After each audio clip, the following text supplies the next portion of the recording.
Ansambli i këngëve dhe valleve nga Kumanova, Bajram Shabani, përmes një akademie solemne shënoi 80 vjetorin e themelimit.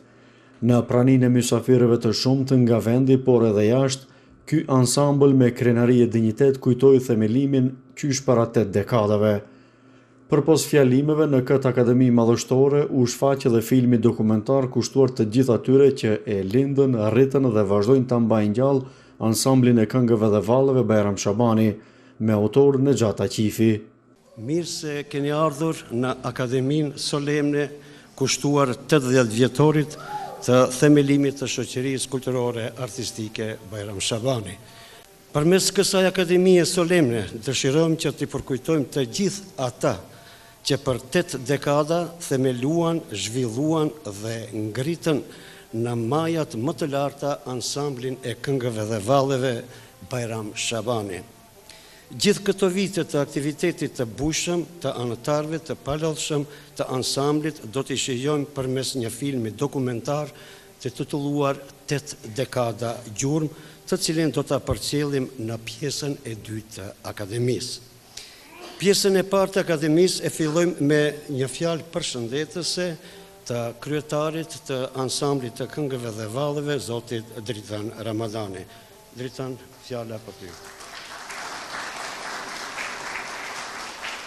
Aktivist të kahmoqëm të denjë të shoqërisë kulturore artistike Bajram Shabani, këshilli organizativ në krye me Nexhatin dhe të gjithë këta aktivista që nuk e kanë harruar aktivitetin, që nga mosha rinore, fëminore e tyre. Në emër të shoqërisë kulturore artistike Bajram Shabani, ju dëshiroj mirëseardhje, faleminderit shumë. Unë besoj se sonte do të keni rastin të shifni një pjesë të historikut, i cili është prezentuar përmes një dokumentari, i cili nuk është edhe aq i shkurtër, po besoj se nuk kemi arrit gjithçka të prezentojmë dhe të shfaqim këtu para jush.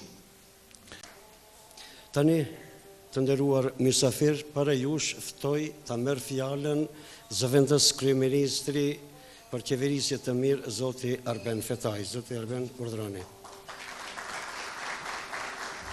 Është kënaqësi sigurisht të jem sonte këtu në mesin tuaj për të shënuar të 10 vjetorin e Bajram Shabanit.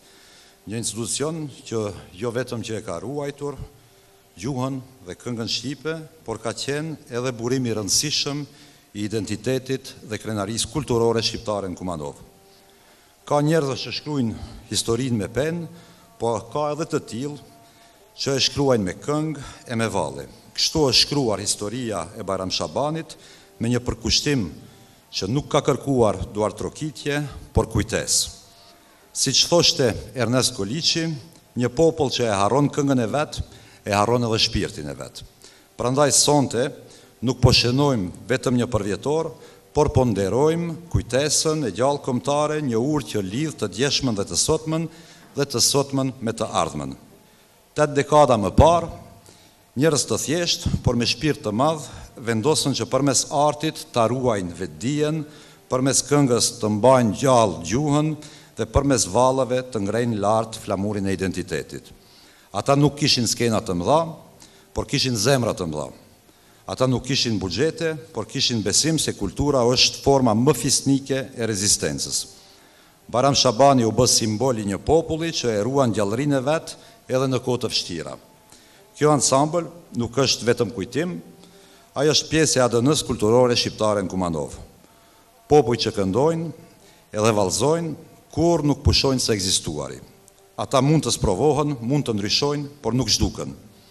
Pra kultura është ajo që i jep emër historisë dhe kuptim kohës. Dhe në këtë kuptim, çdo këngë, çdo valle e Bajram Shabanit është një dëshmi e gjallë e ekzistencës shqiptare në këtë hapësirë. Në kohën tonë moderne, kur bota lëviz me ritmin e teknologjisë, ne kemi detyrim ta ruajmë shpirtin që na ka mbajtur gjallë. Shteti duhet sigurisht ta mbështesë kulturën, por pa artistin as shteti nuk do kishte shpirt. Roli i institucioneve është që të krijojnë kushte që kjo trashëgimi të mos mbetet muze, por të bëhet frymë e përditshme e shoqërisë sonë. Ne kemi nevojë për më shumë hapësira, ku fëmijët tanë të mësojnë se kënga popullore nuk është diçka që i përket së kaluarës, por një mënyrë për ta mbrojtur dhe ta mbajtur të ardhmen të ndritshme. Prandaj, i ftoj të rinjt të mos e shohin traditën si diçka të vjetër, si diçka të prapambetur, por si pasaport shpirtërore për të njohur me vetveten.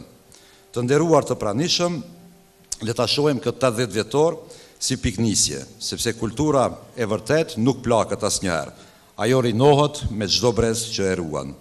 Në emër të institucioneve, në emër të qeverisë, në emër të respektit mbi gjitha të artit dhe për shpirtin e këtij populli, ju shpreh mirënjohje të thellë për kontributin, pasionin dhe besimin tuaj në vlerat tona kulturore. Urime këtë 80 vjetor, lavdi shoqatës Bajram Shabani, ju falemderit gjithëve. Tani për një fjalë rast i ftoj edhe deputetin e popullit, doktor Ilir Hasanin.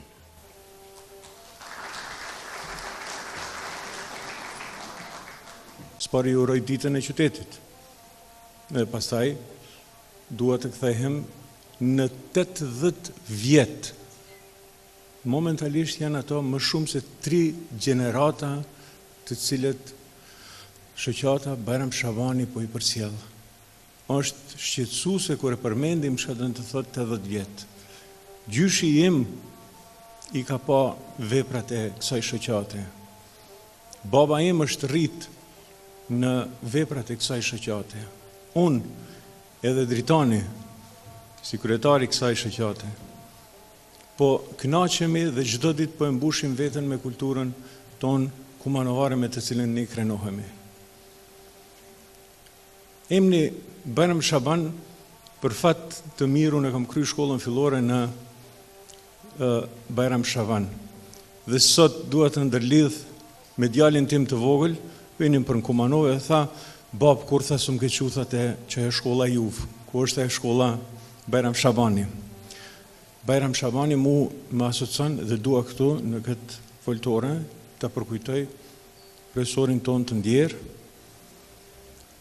drejtorin e Bibi, i cili për fat të keq nuk është këtu me ne dhe sigurisht se do ishte qenë shumë i lumtur që ta festonte këtë 80 vjetor. Ju përshëndes të gjithëve, ekipit organizator i dëshiroj një event të begatshëm të 2-3 ditët e ardhshme. Ju falenderoj për fjalën që më dhatë.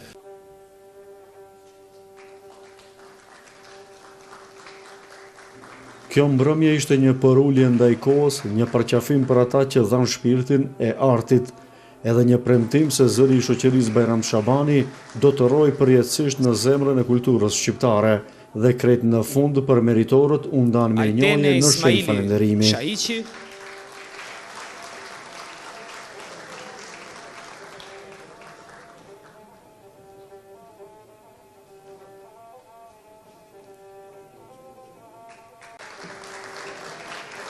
Ganimet Ramadani.